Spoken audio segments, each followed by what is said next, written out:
1절에서 2절까지 말씀입니다. 시편 1편 1절에서 2절까지 말씀입니다. 우리 한 목소리로 함께 읽도록 하겠습니다.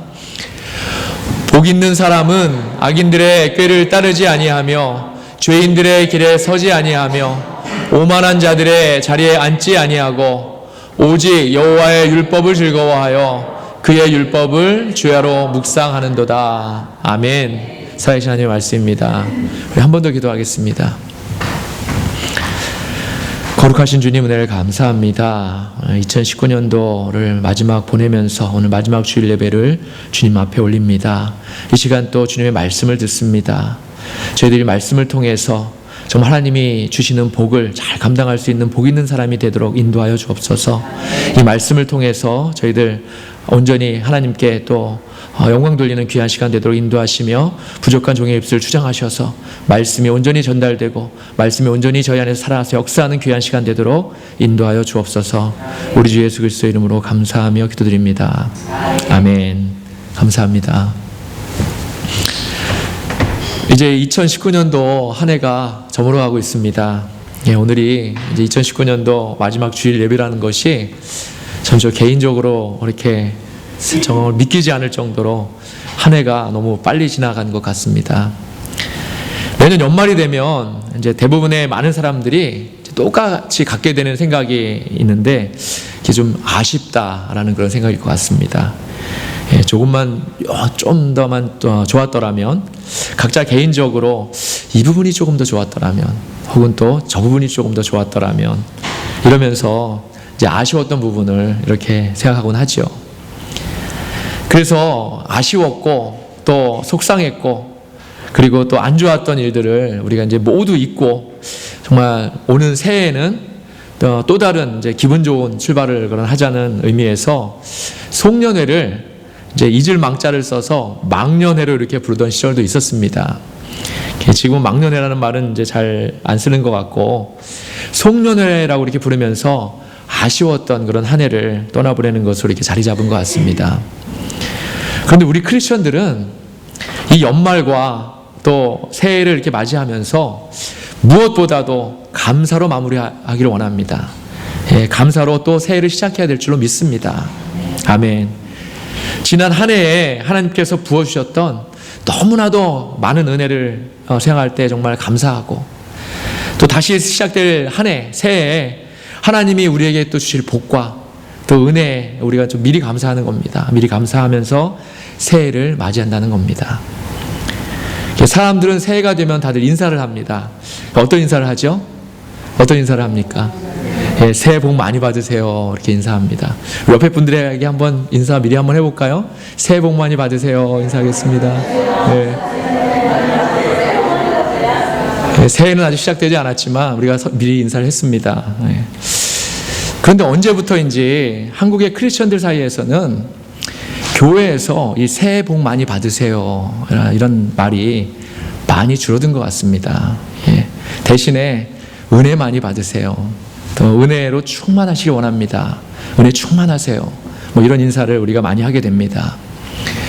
복이라는 말에 이제 거부감 때문에 그런 것 같습니다. 믿는 사람들에게 왜 이렇게 복 받으라는 말이 하기 쉽지 않은 말이 되어 버렸을까를 한번 생각해 봅니다. 바로 한국교회에서 유행했던 이 기복신앙 때문입니다. 이 기복신앙 때문에 복이라는 말에 또 거부감을 갖고 있는 사람이 많다는 겁니다. 왜 기복신앙이라고 하는가 이렇게 제가 알아봤더니 복을 기원하는 것이 목적이 되는 그런 신앙이기 때문에 기복신앙이라고 이렇게 부른다고 하죠. 복이 목적이 되는 겁니다. 그런데 저는 그 의미가 좀 약하다고 이렇게 생각합니다. 기복신앙은 복을 기원하는 것이 목적이 되는 것을 넘어서서 복이 그 사람의 삶의 모든 것의 기준이 되는 신앙이라고 생각합니다. 완전히 다른 말이죠. 한국교회와 성도가 이렇게 그들의 삶에 복이 기준이 되어버렸기 때문에 하나님을 사랑하는 마음과 또 경외하는 마음이 이렇게 많이 사라져버렸다는 겁니다. 왜 그렇습니까? 하나님께서 복 주시면은 이제 좋아하죠. 그런데 또 혹시 복을 안 주시고 어려움이 닥쳐오면 그 복을 하나님 앞에서 찾아야 하는데도 불구하고 하나님이 아닌 다른 곳에서 이렇게 찾아 헤매고 다니긴다는 겁니다. 그런데 성경은 하나님은 우리에게 복 주시기를 기뻐하시는 분이라고 말합니다. 복 주시기를 원하신다고 말합니다. 성경 전체에서 끊임없이 우리에게 이야기하고 있는 것도 하나님은 우리에게 복 주시는 분이라는 것입니다. 아멘. 예. 하나님은 우리에게 복 주시기를 원하시는 분입니다. 복 주시기를 준비하고 계시는 분입니다. 제가 모세오경을 이제 읽으면서 그 진가를 알기 전에는 이제 시편을 이제 읽는데 시편을 읽어 내려가기가 참 쉽지 않았습니다. 그 내용의 많은 부분이 이제 우리가 읽어보면 이런 내용이지 않습니까? 여호와를 송축하나이다. 기뻐하나이다. 여호와는 우리의 반석이시요 요새이시요 산성이십니다. 또 이러한 찬양의 시가 많지 않습니까? 적당히 찬송하면 되지 뭐 이렇게 밤낮으로 하나님을 찬송하나 이렇게 생각하시는 분도 있을 줄 압니다. 그래서 그 내용을 가볍게 우리가 여겼다는 거죠. 그런데 모세오경을 이렇게 자세히 이제 읽어보다가 그 가치를 알게 되고 또 이 책을 이제 자세히 읽어 내려가면서 그 안에서 정말 우리를 향하신 하나님의 백성을 향하신 하나님의 놀라운 그런 사랑을 깨닫게 되니까 어떻습니까? 거기에 더불어서 시편도 이제 모세오경을 근거로 한 그 사랑에 대한 찬송의 노래가 시편이 아닙니까? 예. 또 그 안에는 회개의 고백도 있고 예배의 노래도 있고 하나님께서 주신 그 사랑을 너무나 감격해서 지은 그런 그 찬송시라는 생각을 하다 보니까 시편의 귀중함을 알게 되는 거죠. 그 이후로 시편을 읽게 되니까 다윗이 왜 그렇게 하나님을 찬양하는 입술이 떠나지 않았고 또 왜 그렇게 그분을 사랑하는 마음과 또 경외하는 마음이 밤낮으로 이렇게 넘쳐났는지를 깨닫게 되더라는 겁니다. 흔히들 모세오경을 이제 이스라엘의 율법서라고 부릅니다. 모세오경이 뭐죠? 창세기, 출애굽기, 레위기, 민수기, 신명기 이게 5권이 이제 모세오경이죠. 그래서 율법서라고 부르죠. 근데 모세오경을 다른 말로 하면 뭐라고 합니까? 우리가 아는 대로 토라라고 부르죠. 토라라고 부르는데 유대인들에게 있어서 이제 유대인들에게 토라가 율법서입니다. 이렇게 율법서라고 하면 굉장히 기분 나빠하는 사람이 많답니다. 출애굽기와 신명기에 나타난 하나님의 말씀이 보통 뭐라고 합니까? 이것 하라. 또 혹은 하지 마라. 이렇게 하지 않습니까? 명령대로 하면 복을 받을 것이요. 하지 않게 되면 어떻습니까? 복이 아닌 다른 걸 받게 된다는 거죠. 이렇게 구분하다 보니까 사람들은 토라를 율법서라고 이렇게 편하게 정의해서 부르게 된 것입니다. 그런데 유대인들에게 있어서 토라는 율법의 개념을 넘어서는 그런 책입니다. 그 개념을 넘어서서 가르침, 교훈, 또 삶의 지침, 삶의 기준 이렇게 되기 때문에 율법이라고 한정해서 부르면 안 된다는 겁니다. 유대인들은 이제 우리가 아는 대로 우리가 믿는 신약 성경은 믿지 않습니다. 그들에게는 이제 우리가 믿는 구약의 39권의 책과 또 그들만이 믿는 그런 외경이 또 있습니다. 여러 권의 외경이 있는데 이 모든 것들을 다 통틀어서 토라라고 부릅니다. 그런데 그 중에 가장 뿌리가 되는 핵심이 되는 성경이 바로 창세기, 출애굽기, 레위기, 민수기, 또 신명기이기 때문에 이 5권, 이 5성경을 대표적으로 이렇게 우리가 토라라고 이렇게 부르는 겁니다. 그런데 이 모세오경을 우리는 이제 5권의 책으로 이렇게 나누어서 읽고 있는데 유대인들에게는 이 5권이 두꺼운 책 한 권으로 되어 있습니다. 그래서 시편이 우리가 몇 편이 되어 있습니까? 시편이 총 150편이죠. 총 150편으로 되어 있는데 그 안에 시편 150편 안에 5권의 이렇게 뭉치로 이렇게 나누어져 있는 것이 바로 이 모세오경을 본따서 시편을 이렇게 기록하였기 때문에 그렇게 5권의 책으로 이렇게 구성됐다고 합니다. 오늘날로 하면 토라는 하나님의 말씀입니다. 하나님의 말씀이고 시편은 굳이 이제 오늘날로 말로 하자면 삶의 적용, 이렇게 해당되는 것입니다. 시편의 제1권이 이제 1편에서 41편까지 되어 있는데 2편에서 41편까지가 이제 다윗의 시로 구성되어 있습니다. 그 밖에 뭐 다른 성경에도 다윗의 시가 대부분이 이제 많이 기록되어 있는데 특별히 2편에서 41편까지는 다윗의 시가 전부입니다. 저는 개인적으로 우리가 오늘 1절과 2절을 읽은 시편 1편도 이제 다윗의 시라고 생각하고 있는데 아마도 이 부분은 이제 학자들마다 다윗의 시다, 뭐 아니다 이렇게 생각이 갈라져 있는 것 같습니다. 아무튼 그건 중요한 것이 아니고 아무튼 모세오경이 우리 삶의 지침이 되고 또 가르침이고 교훈이라면 이제 이 시편은 우리 삶 안에서 저와 여러분의 삶 안에서 역사하고 계시는 그 하나님의 임재를 우리가 느끼고 또 그 임재에 우리가 반응을 하는 겁니다. 반응하고 그 가르침의 말씀대로 살아가겠다고 결단하는 그런 고백과 찬송의 내용입니다. 그리고 많은 부분 이제 하나님께서 우리의 삶에 역사하시고 또 우리의 삶에 개입하심을 통해서 그분과의 교제가 이렇게 기록된 내용이 그 시편의 대부분의 내용들입니다. 그래서 그 안에는 삶의 희노애락이 다 들어 있습니다. 그런데 또 특별히 찬송이 있고 경배가 있고 예배가 있고 감사가 있습니다.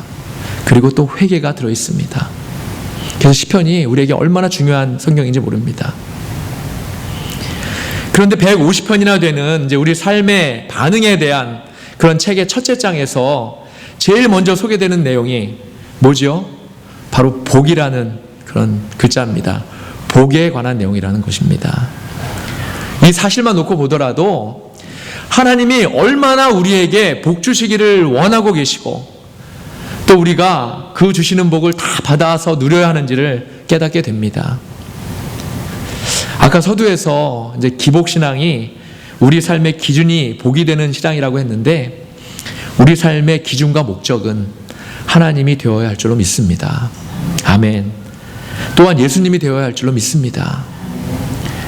우리 삶의 기준이 하나님이 되고 또 예수님이 될 때 우리의 삶은 날마다 주시는 그 큰 복으로 말미암아서 우리의 삶이 풍성해지는 것입니다. 아멘. 그러한 저와 여러분이 다 되시기를 주님의 이름으로 축원합니다. 아멘. 성경 안에서 우리가 너무나도 잘 알고 또 좋아하는 그런 구절 중에 하나가 바로 오늘 본문의 시편 1편입니다. 특별히 시편 1편은 복 있는 사람은 어떠한 사람인가를 이렇게 소개하면서 우리의 결단과 또 믿음을 요구하기도 합니다. 오늘 우리에게 주시는 이 하나님 말씀을 통해서 저와 여러분 모두 복 있는 사람이 되시기를 주님의 이름으로 간절히 축원합니다. 아멘.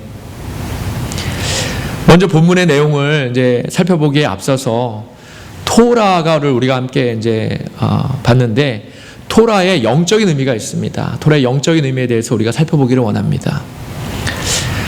하나님께서는 이제 출애굽을 통해서 이스라엘 백성이 구원의 경험을 맛보게 하셨습니다. 그 영적인 의미로 애굽은 죄에 속박된 땅이고 하나님께서는 당신이 택한 백성인 이스라엘을 출애굽이라는 큰 역사를 통해서 그 죄에서 해방시켜 주셨다는 겁니다. 해방시켜 주셨고 자유롭게 하셨습니다. 그 과정에서 10가지 재앙을 보여주셨고 또 유월절을 통해서 택한 백성의 의미를 알게 하셨을 뿐만 아니라 정말 우리가 잘 아는 대로 홍해가 갈라지는 그런 기적도 보여주셨습니다. 바로 이 구원의 과정을 통해서 이스라엘 백성이 이 구원의 과정을 직접 눈으로 보고 또 듣고 깨닫게 하셨다는 것입니다. 우리가 예수님을 통해서 정말 구원의 기쁨을 맛보게 된 것과 같은 이치라고 생각합니다. 그런데 하나님께서는 당신의 백성이 구원의 기쁨을 맛보는 것에 만족하지 않으셨다는 겁니다. 그래서 출애굽해서 광야로 나온 백성들로 하여금 말씀을 듣게 하셨다는 것입니다. 십계명을 주셔서 당신의 말씀을 듣고 순종하나 그렇지 않나를 보셨다는 것입니다. 하나님의 말씀에 순종하기만 하면 너무나도 엄청난 복을 받게 될 것이겠지만 그렇지 않을 경우에는 복 대신에 저주가 임하게 된다는 것이 바로 하나님 말씀의 가르침입니다. 바로 하나님께서는 당신의 백성들이 세상에서 바르게 살아가는 방법을 알려주시는 것입니다. 말씀을 통해 알려주신다는 겁니다. 그래서 이제 토라는 영적인 의미가 두 가지가 있는데, 그것은 첫째로 그들이 구원의 기쁨을 경험했다는 것입니다.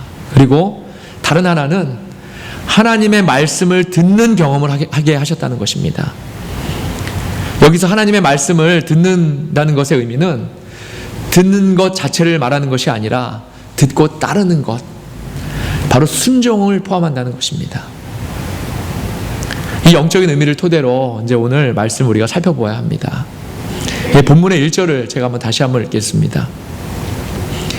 복 있는 사람은 악인들의 꾀를 따르지 아니하며 죄인들의 길에 서지 아니하며 오만한 자들의 자리에 앉지 아니하고. 아멘. 먼저 복 있는 사람은 악인들의 꾀를 따르지 않는다고 했습니다. 성경에서 말하는 악인은 이제 윤리적인 악인을 말하는 것이 아닙니다. 죄를 예를 들어 살인을 하고 남의 물건을 훔치고 이런 것을 말하는 것이 아니라, 이런 것도 물론 죄지만 하나님을 인정하지 않고 그분을 받아들이지 않는 사람을 말합니다. 하나님을 인정하지 않는 사람들은 이제 그들이 가지고 있는 꾀를 하나님보다도 더 믿고 의지합니다.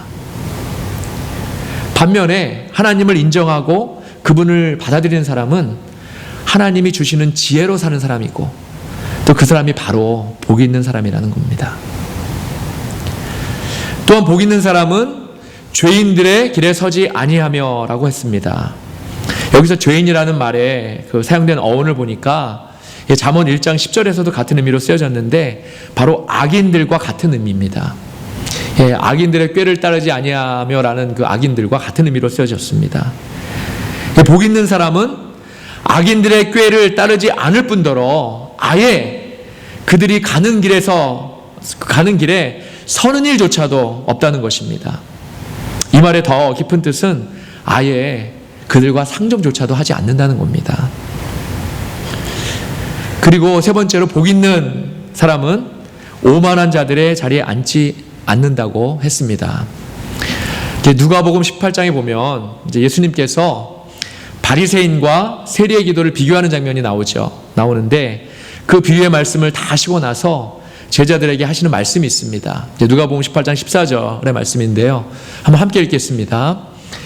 무릇 자기를 높이는 자는 낮아지고 자기를 낮추는 자는 높아지리라 하시니라. 아멘. 오만한 자를 이제 잠언에서는 거만한 자, 또 교만한 자로 이렇게 표현하고 있습니다. 바로 자기 스스로를 높이는 사람을 말합니다. 이러한 자들의 자리에 앉지 않는 자가 바로 복 있는 사람입니다. 여기서 복 있는 사람은 이제 우리가 보면 단수로 이렇게 소개하고 있는데 반해서 악인들은 죄인들, 악인들, 또 오만한 자들 이렇게 복수로 소개하고 있는 것이 재밌습니다. 이게 무슨 말입니까? 복 있는 사람은 그 수가 아주 적고, 하나님을 인정하지 않고 그들의 길로 가는 사람들은 그 수가 많다는 뜻입니다. 복 있는 사람이 어떠한 사람인지 이제 2절에서도 계속됩니다. 복 있는 사람은 오직 여호와의 율법을 즐거워하여 그의 율법을 주야로 묵상하는도다. 아멘. 여기서 여호와의 율법이 무엇을 말하는 것일까요? 여호와의 율법이 뭐죠? 바로 토라입니다. 모세오경입니다. 토라. 토라가 뭐라고 했죠? 토라의 의미는 하나님의 사람들이 세상에서 바르게 살아가는 방법이라고 했습니다. 그리고 토라의 영적인 의미가 두 가지가 있는데, 두 가지는 하나님께서 그들로 하여금 구원의 기쁨을 경험하게 하셨고, 하나님의 말씀을 듣고 순종하는 경험을 하게 하셨다고 했습니다. 그런데 복 있는 사람을 여호와의 율법을, 즉 토라를 즐거워하는 사람이라고 했습니다.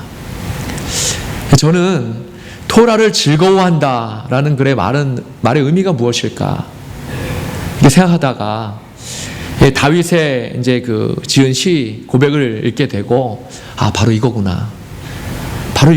이 토라를 즐거워한다, 하나님의 말씀을 즐거워한다라는 말이 바로 이거구나 이렇게 생각하게 되었습니다. 우리가 시편 119편을 우리 함께 볼 텐데요. 시편 119편은 다윗이 지은 시 중에 가장 으뜸이 되는 시라고 저는 개인적으로 생각합니다. 그 시편 119편의 103절을 우리가 한번 함께 읽겠습니다. 주의 말씀의 맛이 내게 어찌 그리 단지요 내 입에 꿀보다 더 다니이다. 104절 계속 읽겠습니다. 주의 법도들로 말미암아 내가 명철하게 되었으므로 모든 거짓 행위를 미워하나이다. 아멘.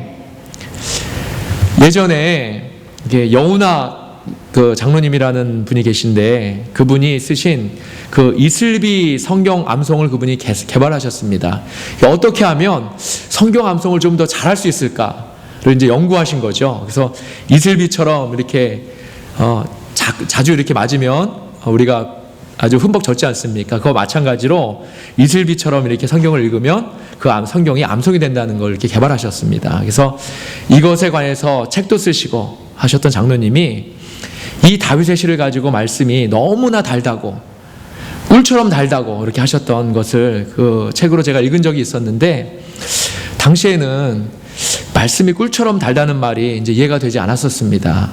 그래서 장로님이 참 과장도 심하시다 이렇게 생각했었는데 말씀이 이렇게 어떻게 꿀처럼 달 수 있을까 이렇게 생각했었다는 거죠. 그런데 여장로님도 다윗이 경험했던 꿀처럼 달았던 그런 말씀을 경험하셨던 겁니다. 아직 저는 이 꿀을 경험하지는 못했습니다. 하지만 말씀을 읽으면서 계속해서 이 말씀이 어떠한 말씀인지는 이해가 됩니다. 여호와의 율법을 즐거워한다. 바로 이 말이 다윗의 이 고백을 말하는 것입니다. 그리고 제가 오늘 이제 103절을 읽고 104절까지 읽은 이유가 있습니다. 이 본문 말씀에 복 있는 사람은 여호와의 율법을 즐거워하여 그의 율법을 주야로 묵상한다고 했습니다. 그의 율법을 주야로 묵상하게 되면 하나님의 말씀을 밤낮으로 읽게 되면 104절의 말씀대로 주의 법도들로 말미암아 내가 명철하게 되었으므로 모든 거짓 행위를 미워하게 된다는 것입니다. 아멘. 우리는 모두 이래야 합니다. 우리가 하나님의 백성으로서 다 복을 많이 받아야 한다고 말씀드리지 않았습니까? 우리는 하나님이 주시는 복을 다 받아 누려야 됩니다. 그런데 여기서 우리가 하나님으로부터 받게 되는 복이 무엇인가? 바로 또 이 복에 대한 정의가 우리한테 또 필요합니다. 하나님께서 당신의 백성들에게 주시는 복 중에 가장 큰 복이 여러분은 뭐라고 생각하십니까? 가장 큰 복은 바로 영생의 복입니다. 아멘. 토라의 영적인 의미에서 구원의 경험과 관련된 복입니다. 애굽 땅에서 영원히 죽을 수밖에 없는 인생들에게 출애굽을 통해서 하나님과의 언약으로 영생을 얻게 된 것이 바로 이 복이 바로 영생의 복입니다. 그리고 또 다른 복은 신령한 복입니다. 토라의 또 다른 영적인 의미인 하나님의 말씀을 듣고 그 말씀대로 순종하는 경험과 바로 이 경험과 관련된 복입니다. 바로 이 복이 신령한 복입니다. 이 신령한 복은 성령님이 우리와 동행하시는 복입니다. 아멘. 바로 오늘 본문에서 이야기하는 그런 복 있는 사람이란 영생과 신령한 복을 받는 사람을 말합니다. 다시 한번 복 있는 사람은 여호와의 율법을 즐거워하여 이 율법을 주야로 묵상한다고 했는데 이 묵상이라는 단어를 이제 우리가 굉장히 많이 오해하고 있습니다. 영어 성경을 보니까 영어 성경에도 meditation이라고 이제 번역되어 있는데 이 번역은 이제 잘된 번역이 아닙니다.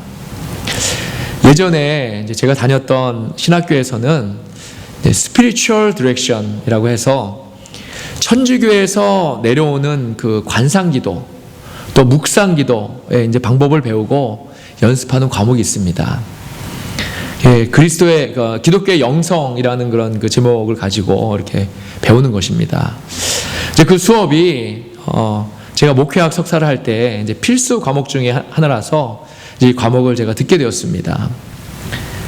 기독교 영성이라는 관점에서 묵상 기도에 대해서 이제 배우고 실습하게 되는 거죠. 그렇게 되었는데 해보니까 이제 불교의 명상하고 이제 너무나 이렇게 흡사한 겁니다. 거의 이제 똑같다고 해도 과언이 아닐 정도로 너무나 같습니다. 자신을 계속 이제 비우라고 합니다. 눈을 감고 조용히 묵상하는 가운데 비우라고 합니다. 욕심을 비우고 또 자아를 비우고 그런 것들을 이제 훈련을 통해서 실습을 하게 되는 거죠. 저는 이 시간 이제 그 수업이나 이 기도의 방법을 비하하려고 하는 말은 이제 결코 아니지만 하나님이 말씀 안에서 구분해야 할 것은 분명히 구분해야 한다고 생각합니다. 그래서 제가 교수님에게 질문했습니다. 그러면 기독교의 묵상과 불교의 명상이죠. 명상이 똑같이 메디테이션이라는 말을 쓰는데 다른 것이 이제 도대체 무엇이냐고요. 이렇게 여쭤봤죠. 그분 말씀이 방법과 훈련은 다 똑같은데 그 비운 마음 안에 예수님을 집어넣느냐 아니면 부처를 집어넣느냐 바로 그 무엇을 넣느냐에 따라서 이게 틀린 거라고요. 그래서 제가 또 질문했습니다. 그렇게 묵상을 통해서 계속 비우는데 그러면 그렇게 기도를 계속 하게 되는데 그럼 회개 기도는 언제 하느냐고요. 그런데 그 기도에서는 회개는 하지 않습니다. 그냥 비우고 채우는 작업만 합니다. 그래서 이제 묵상이라는 말이 제 개인적으로 이제 메디테이션이라는 말과는 완전히 다른 의미다라고 이렇게 저는 개인적으로 생각하고 있었는데 바로 오늘 본문에 바로 그 묵상, 메디테이션이 이제 소개되고 있는 거죠. 이 메디테이션의 번역이 잘된 번역이 아니라고 제가 말씀드렸는데 아마도 영어로 굳이 번역하기 힘든 단어여서 이제 이렇게 번역한 것이 아닌가 이렇게 생각하고 싶습니다. 묵상이라는 말의 원어의 의미는 이제 메디테이션이라는 말과는 이제 완전히 다른 의미입니다. 어떤 의미가 있냐면 중얼거리다, 신음하다, 부르짖다라는 의미가 있습니다. 오늘 말씀의 이제 뜻은 바로 중얼거리다, 신음하다, 부르짖다라는 의미입니다. 여호수아 1장 8절을 한번 함께 보겠습니다. 여호수아 1장 8절입니다. 함께 읽겠습니다. 율법책을 내 입에서 떠나지 말게 하며 주야로 그것을 묵상하여 그 안에 기록된 대로 다 지켜 행하라. 그리하면 내 길이 평탄하게 될 것이며 내가 형통하리라. 아멘. 모세가 죽고 나서 이제 이스라엘 백성들을 가나안으로 끌고 들어가야 하는 그런 여호수아에게 임했던 하나님의 말씀입니다. 여기서도 이제 묵상한다는 말이 이렇게 소개되고 있는데 오늘 본문에 묵상한다는 의미와 같은 의미로 쓰였습니다. 그런데 여기서는 묵상으로 끝나지 않고 뭐라고 했죠? 그 안에 기록된 대로 다 지켜 행하라고 하고 있습니다. 아멘. 이것이 바로 오늘 본문의 핵심입니다. 또한 이 말씀 안에 오늘날 교회들이 약해진 이유가 들어있는 겁니다. 그리고 크리스천들의 삶이 하나님이 원하시는 삶으로 살아가지 못하는 이유가 또한 들어있습니다. 토라 이렇게라고 하면 이제 거부감이나 나에게는 별로 와닿지 않는 말이야 뭐 이렇게 생각하시는 분이 계실 것 같아서 그냥 하나님의 말씀이라고 하겠습니다. 성경 전체의 말씀이 바로 이 하나님의 말씀 안에 요약되어 있기 때문에 이 토라를 하나님의 말씀이라고 표현해도 무리가 없기 때문입니다. 오늘날 교회와 성도가 약해진 이유는 하나님의 말씀을 통해서 예수를 믿음으로 우리가 저와 여러분이 구원의 경험은 분명히 했는데 말씀을 통해서 예수를 믿음으로 구원의 경험은 분명히 했는데 출애굽하고 나서 광야 교회를 통해서 하나님의 말씀에 순종하는 경험을 우리가 하지 못했다는 겁니다. 하나님께서 이런 경험을 하라고 성경의 계시를 통해서 계속해서 말씀하시고 계시는데도 그 말씀을 깨닫지 못하고 우리가 구원의 경험만을 붙잡고 신앙생활을 하기 때문입니다. 그러한 면에서 다윗의 위대함이 오늘 또 소개되고 있는 겁니다. 그는 하나님의 마음에 합한 자, 유일한 사람입니다. 성경에서 유일한 사람입니다. 다윗이 하나님의 마음에 합한 자. 하나님께서 다윗을 소개할 때 항상 이런 말씀하십니다. 나의 사랑하는 종 다윗. 이런 닉네임이 그에게 있습니다. 그럴 정도로 다윗은 하나님이 사랑한 사람입니다. 하나님이 그를 이렇게 사랑한 이유가 바로 다윗이 하나님을 너무나 사랑하고 사모했기 때문입니다. 그는 복 있는 사람이 어떠한 사람인지를 분명히 알고 있었습니다. 그래서 그는 복 있는 사람이었습니다. 하나님의 말씀을 너무나도 즐거워해서 심지어는 그 말씀이 꿀보다도 더 달아서